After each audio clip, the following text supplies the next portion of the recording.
Olha, minha gente, nós vamos falar hoje sobre a importância dessa criançada estar com a vacina em dia. Afinal de contas, o retorno às aulas está acontecendo. E ninguém melhor para falar sobre esse assunto do que a doutora Socorro Martins, que é pediatra e especialista quando a gente fala em vacinação e fala em criança. Bom dia, seja bem-vinda, doutora. Bom dia para todos e muito obrigada pelo convite, de estar aqui com vocês falando de um tema de tanta relevância, que é o retorno às aulas, especialmente no primeiro semestre, onde nós temos o maior desafio da circulação da grande maioria dos vírus respiratórios e das bactérias também. Ô, doutora Socorro, tem crianças nesse momento que estão indo para a creche, para aquela escolinha, para aquele maternal, como a gente fala, saindo daquele ambiente mais protegido de casa pela primeira vez. Qual é o cuidado que os pais devem ter nesse momento com relação à vacinação? Quais precisam estar em dia? Olha, especialmente aquelas vacinas que fazem parte do calendário de rotina da criança. Porque nós temos as vacinas de rotina, as vacinas de campanha, as vacinas que são específicas para determinadas idades.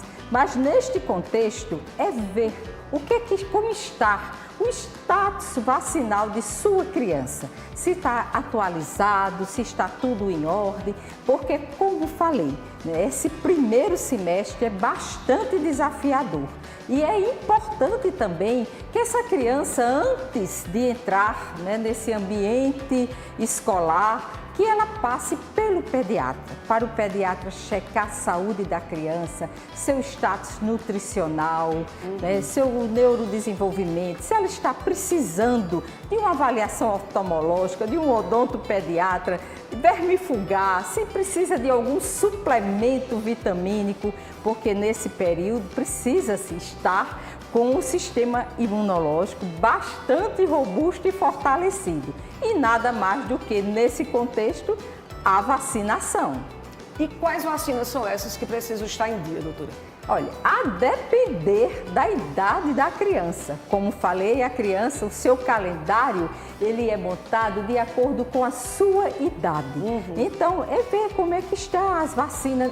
Para você ter ideia, o primeiro ano de vida da criança, ela toma vacina quase todos os meses. É mesmo? Então, precisa... E agora, a partir do início de março, a gente já começa com as vacinas de campanha, no caso, contra a gripe, importantíssimo, para as crianças que estão no ambiente escolar. Então, são vacinas de campanha, mas que também, desde o ano passado, que ela está no calendário de rotina. Então, são as vacinas para coqueluche, difteria, tétano, meningite, pneumonias, gripe, são muitas vacinas. No total, o calendário da criança completo, contando com seu esquema primário e os reforços, em torno de 23 vacinas. São muitas vacinas, até 2 anos de idade. Certo. Normalmente essa criança tem acesso ali àquele primeiro contato fora de casa.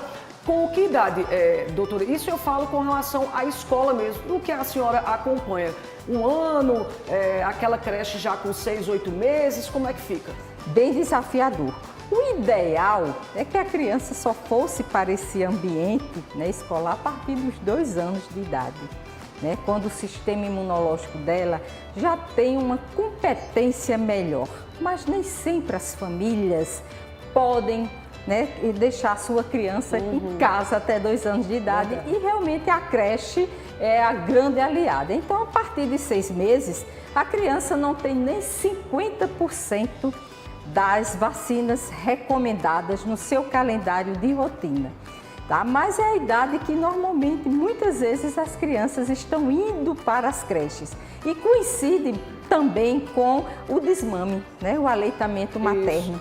Então, ela tem esses desafios, o desmame, ambiente com muitas pessoas, enfrentar um período de alta sazonalidade, de doenças respiratórias, a questão também nutricional de uma como um todo é muito importante, tá? Essa introdução alimentar da criança, que seja seguida no ambiente escolar, de uma maneira efetiva. Essa introdução vem ali com 6 meses? 6 meses de idade, que muitas vezes ela vai estar no berçário, na creche. E a gente sabe que a nutrição infantil é tão importante quanto a vacinação.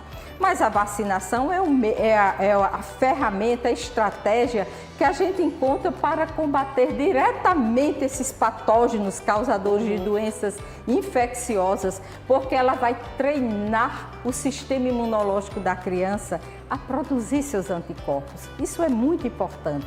Então, isso dá competência imunológica à criança, esse treinamento. Vamos dar nomes a essas vacinas dentro desse calendário que a senhora falou, que ele é bastante extenso. Mas quais são, por exemplo, a mamãe que está nos assistindo nesse momento, começa a trabalhar, a gente sabe da dificuldade, não é todo mundo que tem a condição, inclusive financeira, de deixar uma babá tomando conta, e esse corre-corre do nosso dia a dia faz com que ela tenha essa necessidade. Com o coração apertado, que a gente vê tantas mães, inclusive, levando até aquela criança que tem um pouquinho mais de idade, 2, 3 anos, aí fica lá com o coração apertado, chorando porque essa criança vai para a escola. Tratando sobre esse passo, quais são as vacinas que precisam realmente estar lá naquele caderninho, doutor? A gente precisa ver se ela tem já o nascimento a BCG hepatite B. Se ela tomou aos 2, 4, 6 meses as 3 doses da Penta, da VIP, se ela tomou as 2 doses de pneumonia, pneumo 10 com 2, 4 meses, se ela tomou já as 2 doses de meningite aos 3, 5 meses e aos 6 meses a influenza, tá? Então, já com 6 meses a influenza já pode ser tomada? Já começa. Então, aos 6 meses ela terá, quando a vacina chegar, no momento estamos aguardando, então aos 6 meses, ela terá a terceira dose da VIP, a terceira dose da Penta e a influenza, porque a pneumo é só aos 2 e 4 meses, tá? Sim. Aos 9 meses, a febre amarela.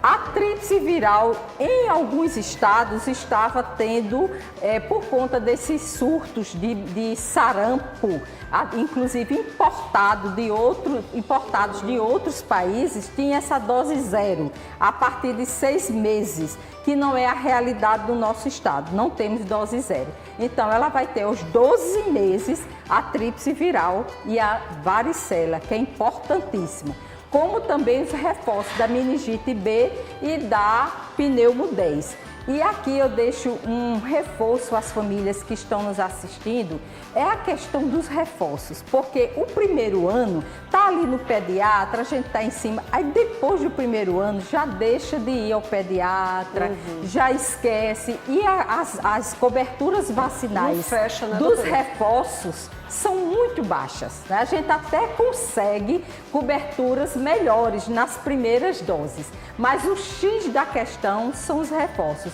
E quanto maior as crianças, então criança 4 anos, então esses reforços estão todos desatualizados. E outra dica, quando você for atualizar a caderneta de vacinação da sua criança, aproveite e vacine o que você tem direito na rede pública, o pai, a mãe, o avô, que as professoras, os tutores também estejam imunizados. Isso é muito importante.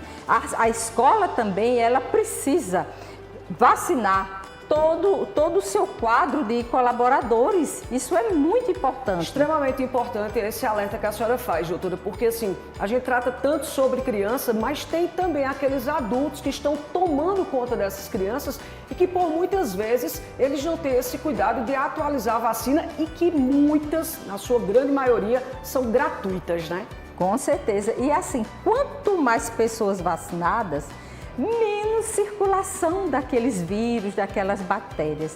Quanto maior a cobertura vacinal, menor essa circulação. É assim que a gente controla doenças, que a gente erradica, porque o que acontece é que a população vai sendo renovada.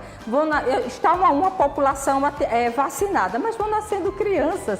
Então, essas crianças que vão nascendo vão ser vulneráveis, são grupos vulneráveis e vão perpetuando, entendeu? Então, por isso que tem que se manter a vacinação em dia. Não é fazer uma dose e 2, é fazer todo o calendário, é estar sempre atualizando. Doutora Socorro, quero muito agradecer a sua participação e nessa última conversa nossa aqui deste instante, que tipo de alerta a senhora pode trazer para o pai e para a mãe, além do que a senhora já trouxe para nós que somos adultos e que vamos ter essa relação com as crianças? Pois é, antes, né, de levar a criança à escola, veja como está a saúde do seu filho de uma maneira geral. A saúde física, a saúde mental, como já falei, passar no pediatra, fazer uma avaliação geral dessa criança, como está o sono, o comportamento, o apetite, tudo isso é importante para que essa criança ela retorne às aulas com segurança, que tenha um maior aproveitamento, porque a criança doente, ela não aprende bem, ela fica em casa, isso traz um impacto no aprendizagem, na educação dessa criança. Então aqui eu deixo esse apelo de se colocar não só a vacinação em dia, que é um dos pilares mais importantes na promoção da saúde de uma forma integral para as nossas crianças, mas a saúde dela como um todo, né? Que eu já falei.